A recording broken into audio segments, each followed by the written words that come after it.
안녕하십니까. 키로 푸는 수능 국어 힘나는 국어의 힘날쌤입니다. 갑작스런 코로나 사태로 인하여 학교 수업을 하지 못하게 되고 온라인으로 강의를 해야 되는 그런 상황에서 어, 여러분들에게 키로 푸는 수능 국어라는 그런 제목으로 강의를 제작하여 올리게 되었습니다. 학교 현장에서 보면 학생들이 국어 공부를 하는데 어떤 자기만의 방법을 갖지 못하고 그냥 막연하게 문제를 풀고 있는 그런 안타까운 모습을 보고 무엇인가 분명한 국어 공부의 방법 또 문제 푸는 방법을 제시해 보고자 하는 생각으로 이 강의를 제작을 하였습니다. 그러면 강의 내용을 한번 보도록 하겠습니다. 먼저 이 강의는 원리 학습으로 10강을 할 겁니다. 그리고 적용 학습을 하는데 이거는 11강 이후부터 계속해서 수능 모의고사 독서 영역 문제를 실제로 풀어보면서 거기에 적용하는 그런 강의를 이어가도록 하겠습니다. 자, 그러면 원리학습 제10강은요. 오늘 강의하는 거는 수능 국어 공부 방법에 대해서 할 겁니다. 그 다음에 키로 푸는 방법, 이거는 실제로 기출문제를 제시하고 그 기출문제에 제시되어져 있는 키를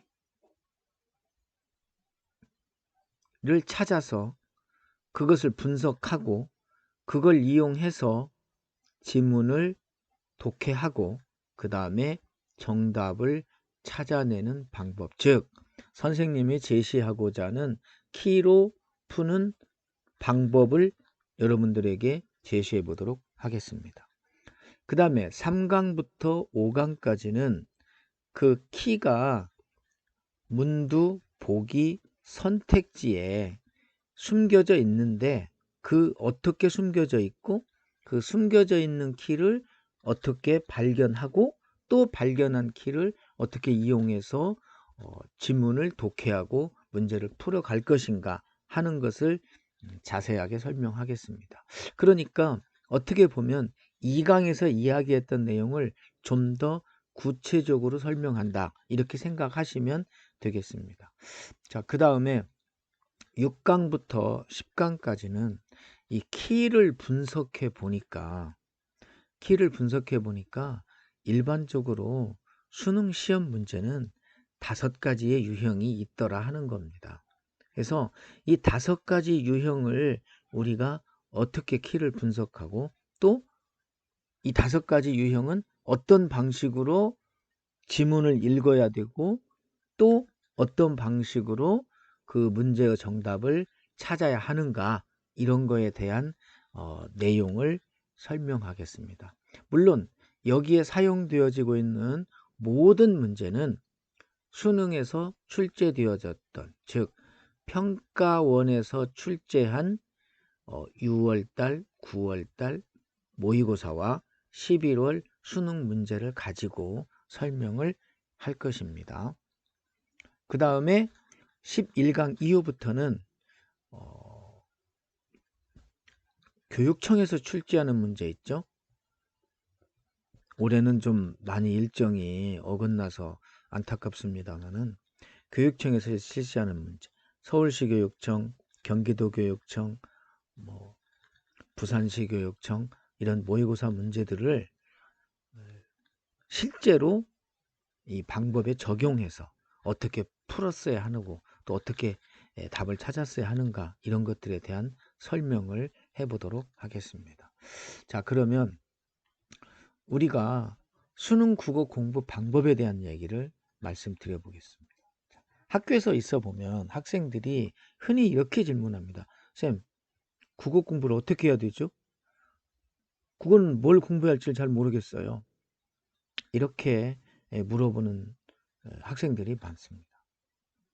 또 어떤 학생들은 쌤 저는요 국어를 열심히 했는데 성적이 오르지 않습니다. 이유가 뭘까요? 이런 것들은 다 뭡니까? 제대로 된 국어 공부를 하지 못하고 그저 문제만 풀이하는, 문제 풀이만 많이 하는 이런 일들을 하기 때문에 여기에서 제대로 공부가 안 되고, 그래서 자기가 원했던 그런 성적에 도달하지 못한다는 거예요. 그래서 주변에서 이렇게 보면 국어를 어떻게 공부하면 좋겠습니까? 이렇게 물어볼 때 어떤 선생님들은 야, 간단해. 국어는 문제를 많이 풀어. 그래서 문제를 풀어가는 감을 익혀야 돼. 표현이 잘못돼요. 문제를 푸는 이 감을 익혀야 된다. 이렇게 얘기를 하는 거죠. 그런데 과연 물론 이렇게 했을 때 안 한 것보다는 낫겠죠. 그러나 분명히 자기만의 방법이 있어야 하는 것입니다. 국가대표 축구 선수들이 훈련을 할 때 다른 팀과 계속해서 경기만 하면서 연습을 하지는 않습니다.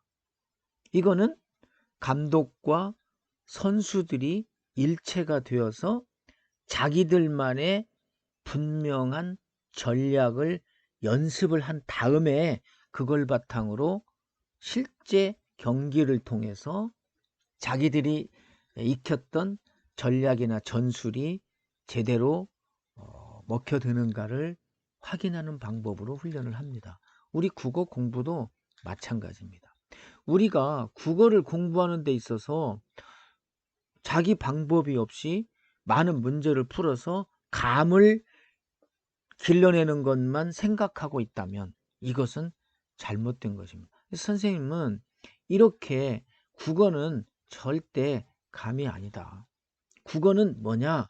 국어는 과학이다. 저는 이렇게 말해요. 과학이라고 하는 말이 뭡니까? 과학은 좀 어떤 객관성을 많이 띠고 있죠. 그러니까 이건 뭐냐면 1번 문제 풀 때와 10번 문제 풀 때와 그게 같은 유형의 문제인데 1번 문제 풀 때 다른 방식으로 풀고 10번 문제 풀 때 다른 방식으로 푼다면 그건 자기만의 방식이 아니죠. 언제나 똑같은 방법을 가지고 좀 약간 객관적인 방법을 가지고 문제를 풀어야 한다는 것입니다.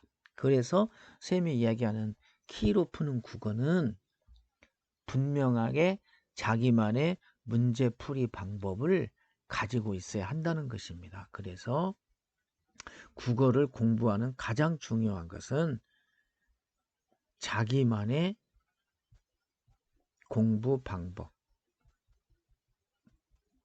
다시 말해서 자기만의 문제풀이 방법을 기르는 것이 중요하다. 이렇게 선생님은 여러분들에게 말씀을 드립니다. 그래서 앞으로 이 강의는 이 자기만의 공부 방법을 기르는데 초점을 맞추어서 강의를 할 것입니다. 자, 그러면 우리가 이런 생각을 한번 해보면 어떻겠습니까? 자, 수능 국어는요, 그 구성이 지문과 그 다음에 문제로 구성이 되어집니다. 특히 이제 독서 영역의 문제는 다 이렇게 구성이 되어지죠. 최근에는 지문이 3개 나오고 문제가 15문제 나오게 되는데요. 자, 이렇게 지문과 문제로 구성이 되어지는데 일반적으로 선생님들이 이 지문을 독해하는 것이 굉장히 중요하다. 지문을 완벽하게 독해만 할 수 있다면 문제의 정답을 찾는 것은 아주 쉬운 일이다. 맞는 말씀입니다. 지문을 완벽하게 독해할 수 있는 독해 능력을 기르는 것, 이거는 수능 국어 공부의 첫 번째 요소가 되는 거예요. 그래서 많은 선생님들이 문단 독해니 또는 구조 독해니 문장 독해니 하면서 이 독해의 중요성을 많이 강조를 해요. 그래서 이 문단 독해, 구조 독해, 문장 독해 뭐 하여튼 이런 걸 통해 가지고 이 지문을 완벽하게 이해를 해서 그 다음에 정답을 찾아야 한다 라고 강의를 하십니다. 이것은 100% 맞는 말씀입니다. 선생님도 이 말씀을 동의를 하고 또 학생들에게 이렇게 가르칩니다. 독해, 지문 독해를 하는 연습을 해야 된다. 그러나 시험장에 들어가서 시험 문제를 풀 때 이렇게 지문을 완벽하게 이해할 수 있는 독해를 해야 되느냐? 이건 아니라고 봅니다. 그럼 뭐냐? 시험장에서는 지문을 이용해서 정답을 찾을 수 있을 만큼만 독해를 해야 되는 겁니다. 괜히 다른데 힘을 쏟을 이유가 없는 거죠. 왜냐? 그래야만이 이 시간이 부족한 것에서 벗어날 수 있다는 것이에요. 그래서 이 지문을 완벽히 독해하는 것도 중요하지만 문제의 정답을 찾는데 꼭 필요한 만큼만 지문을 독해할 수 있는 것이 시험장에서는 필요하다.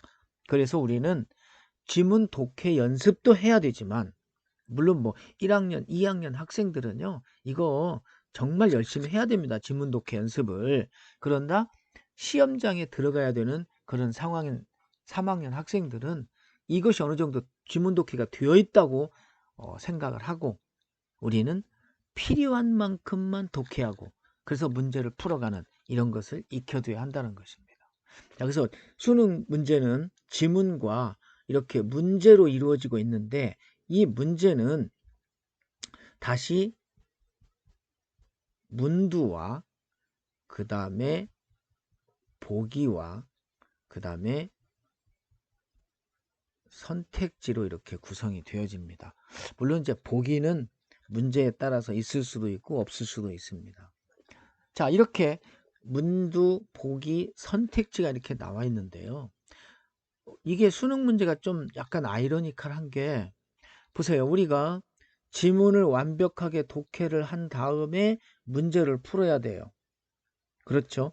그래서 어떤 선생님들은 수능 문제의 정답은 지문에 있다. 이렇게 얘기를 하시는데요. 저는 그렇지 않습니다. 왜냐? 수능 문제의 정답은 지문에 있는 게 아니고 선택지에 있죠. 1번부터 5번 안에 하나 있는 게 정답이잖아요. 그래서 수능 문제의 정답은 지문이 아니라 선택지에 있습니다. 그럼 지문은 뭐냐? 정답을 확정하는 근거가 되는 것이죠. 그래서 어떻게 보면 이 지문이 나를 도와주는 것이고 문두나 보기 선택지는 내가 공략하고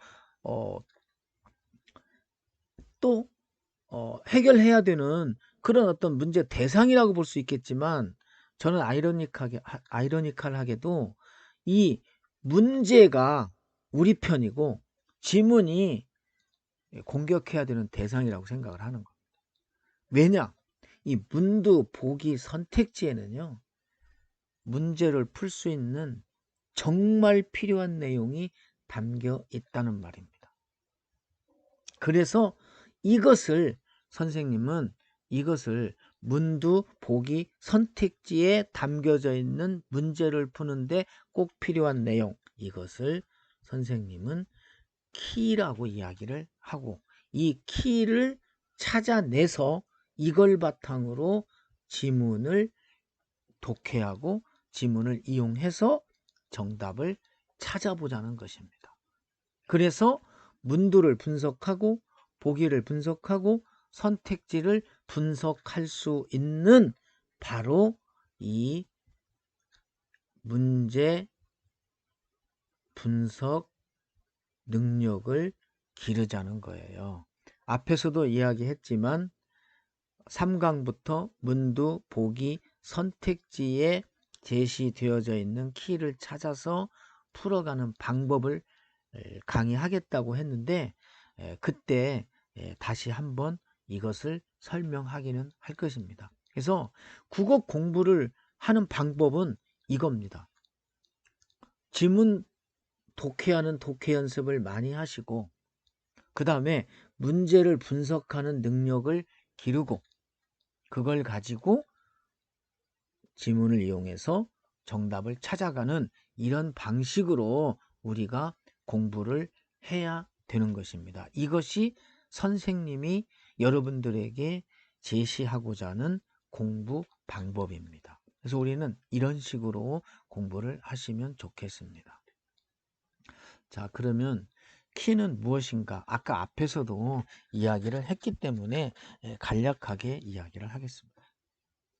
자, 수능 시험 문제를 출제하시는 선생님은 여러분들의 대학 수학 능력을 측정하기 위해서 정말로 고민을 하고 연구하고 노력해서 좋은 문제를 출제를 하시는 겁니다. 그런데 좋은 문제를 출제하는 것도 중요하지만 더 중요한 것은 말썽의 소지가 없는 문제를 출제해야 됩니다. 수능 문제 정답이 2개다. 정말 큰일 나죠. 그래서 문제가 이상이 없도록 하기 위해서는 출제자는 필요한 말을 반드시 거기다 제시해 놓습니다. 그래서 이게 그 제시해 놓은 것을 여러분들이 제대로 찾느냐 못 찾느냐가 그만큼 중요하게 된다, 그런 얘기죠. 자, 선생님 예를 한번 들어볼게요. 자, 여러분들 어머니께서 자, 여러분에게 심부름을 시킵니다. 이렇게 시킵니다. 아들, 저기 집 앞에 나가면 슈퍼 있지? 근데 거기 슈퍼 말고 옆으로 조금 가면 우체국 있어. 우체국 옆에 있는 이 슈퍼에 가서 A사에서 제조한 찌개용 두부를 사오세요. 이렇게 엄마가 여러분에게 심부름을 했다고 해봐요. 그러면 어머니께서 이렇게 우체국 옆 슈퍼 A사 찌개용 두부를 사오라고 했을 때에는 이게 이유가 있기 때문에 이걸 내놓는 거예요. 그렇죠?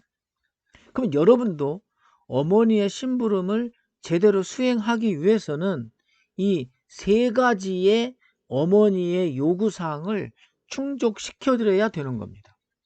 만약에 여러분이 우체국 옆 슈퍼로 가지 않고 가깝다고 해서 집 앞에 있는 슈퍼로 갔다든가, A사가 아니라 그냥 두부가 다 그게 그거지 뭐 하면서 B사의 제품을 사왔다거나, 또는 찌개용 두부가 아닌 부침용 두부를 사왔다면 이건 심부름을 제대로 한 것이 아닙니다.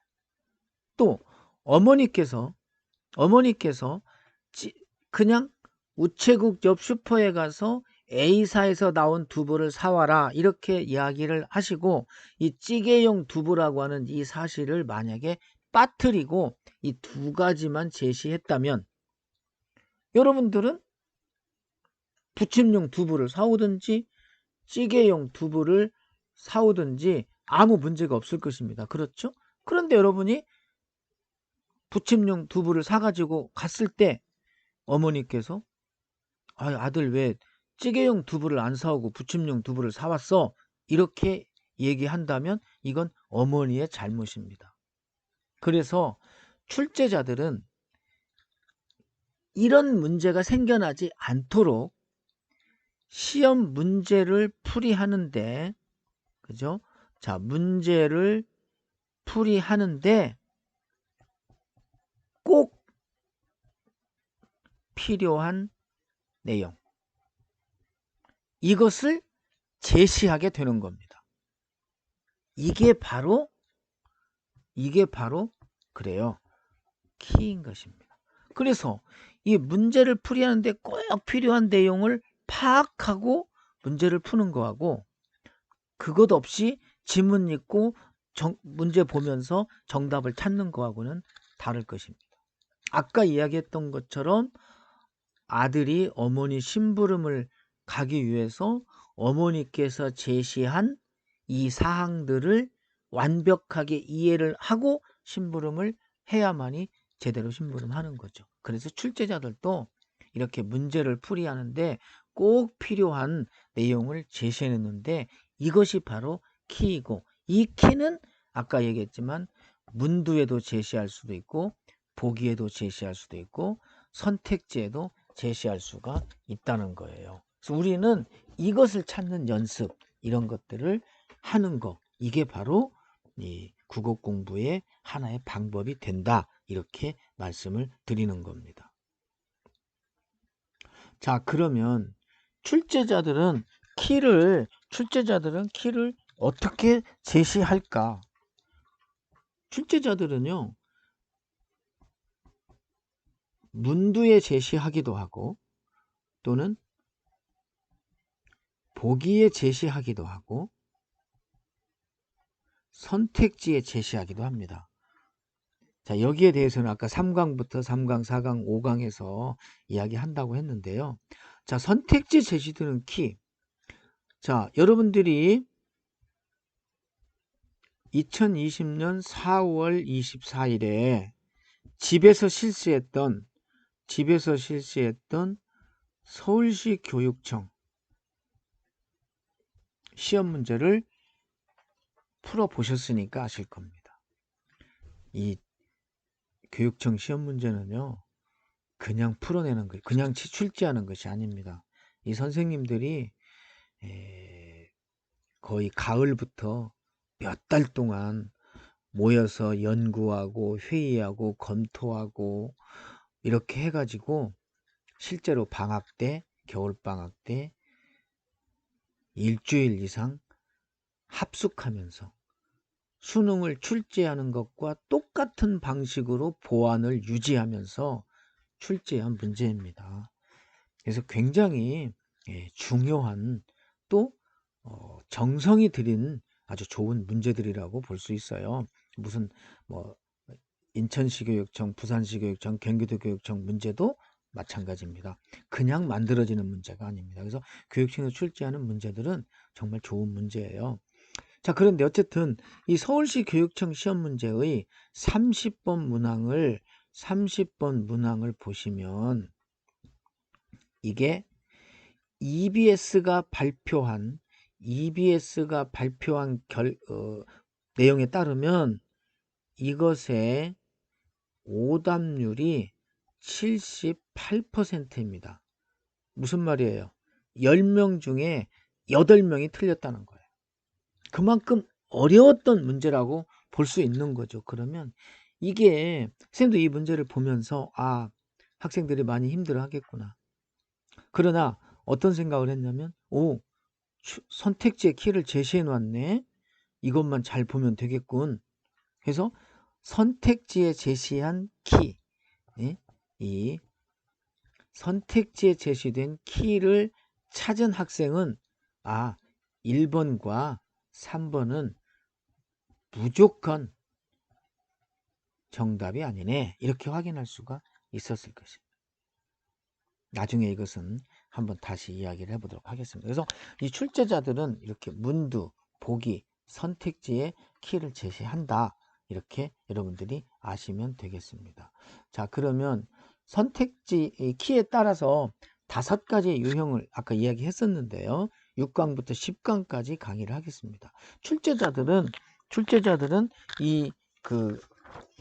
자기들이 문제를 푸는데 꼭 필요한 내용의 이런 것들을 어떻게 제시하냐면 5가지로 제시가 되어 5가지로 유형을 나눌 수가 있는데, 첫 번째로는 세부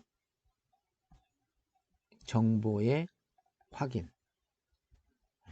대개 이것은요, 문두가 그렇게 나오죠. 뭐 육그릇 내용과 일치하는 것은, 또는 육그릇에서 알 수 있는 것은, 뭐 이런 식으로 출제가 되어져서 바로 우리가 확인이 되어집니다. 근데 문제는 여기서 우리는 이 선택지에 제시되어져 있는 키, 이것을 찾아낼 수 있어야 한다는 거예요. 그 다음에 두 번째로는 그릇 서술 방식. 그릇 서술 방식 문제입니다. 대개 이것도 마찬가지로 선택지에 키가 제시되어져 있습니다. 그 다음 세 번째로는 특정한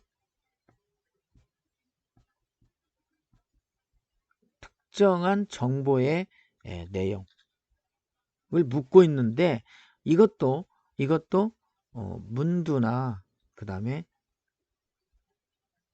선택지에 키를 제시해 놓는 경우가 많이 있습니다. 네 번째로는 서로